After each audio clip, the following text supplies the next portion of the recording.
How did you end up in WCW? Jim Cornette, Kevin Sullivan, and Eddie helped too.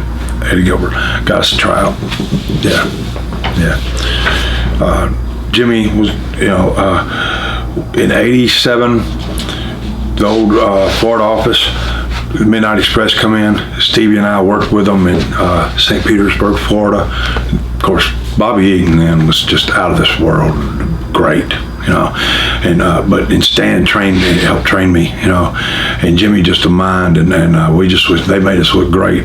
And then in there we got to come up for like a week to the Charlotte Territory and got to work with them in Baltimore before the 1990 Great American Bash. This was in '87, and went good, and they were just great. We worked with them in Greenville, we worked with them somewhere else, and did, and we were supposed to win up in '87 after the bashes, and the territory was starting to decline.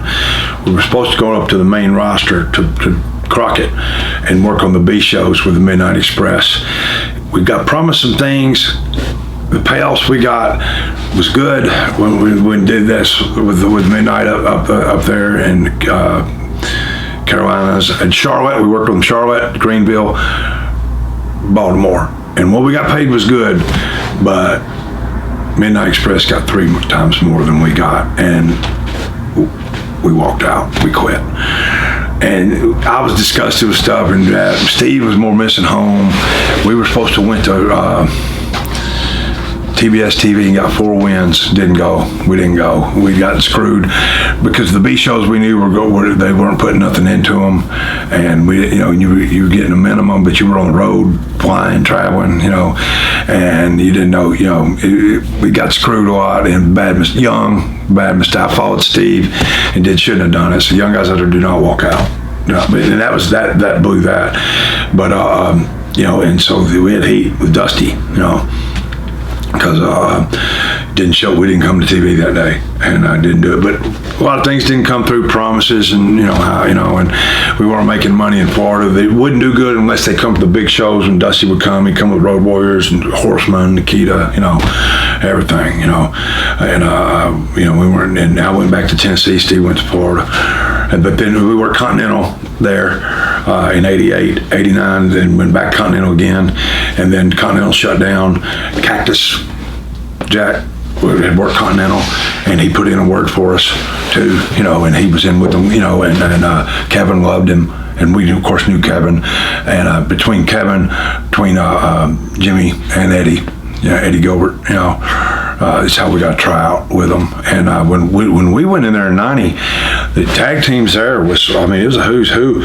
Road Warriors, Steiners, Samoan SWAT team, Freebirds, Rock and Roll Express, Brian Pillman and Tom Zink were a team, so Skyscrapers too, were they there? Yes, and that was Sid and Mark Undertaker, because it's originally was Sid and Spivey.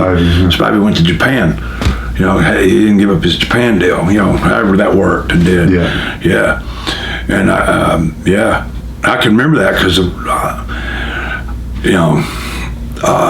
I guess there was a little friction with the Road Warriors and Skyscraper or something. You know what I mean? Or something. And I can remember that. I remember being at the gym with them, and Sid had that look. God, man, the guys didn't look like that then. And Undertaker looked great too. But he wasn't as cut like Sid. But he was impressive looking. They made the Road Warriors look like midgets, as far as their height and just a big guy, but there's a lot of heat there, I believe. Might have been a little jealousy, with that, and Sid would sound off, man. He didn't care. He didn't go off. I never seen it. Well, I don't know if you say that, but. Let's just say he could smoke some of the biggest cigars you've ever seen. Oh, he doesn't hide that anymore. He doesn't care anymore. Okay. Yeah, no, he doesn't care. I've never seen anyone that can roll a blunt the size of Sid. He was a big 6'8", 3-something. He trained like a god. Sid, back in, honestly, what I can remember, Sid, I remember him saying this, he would take in 500 grams of protein a day. That's a lot. Yeah.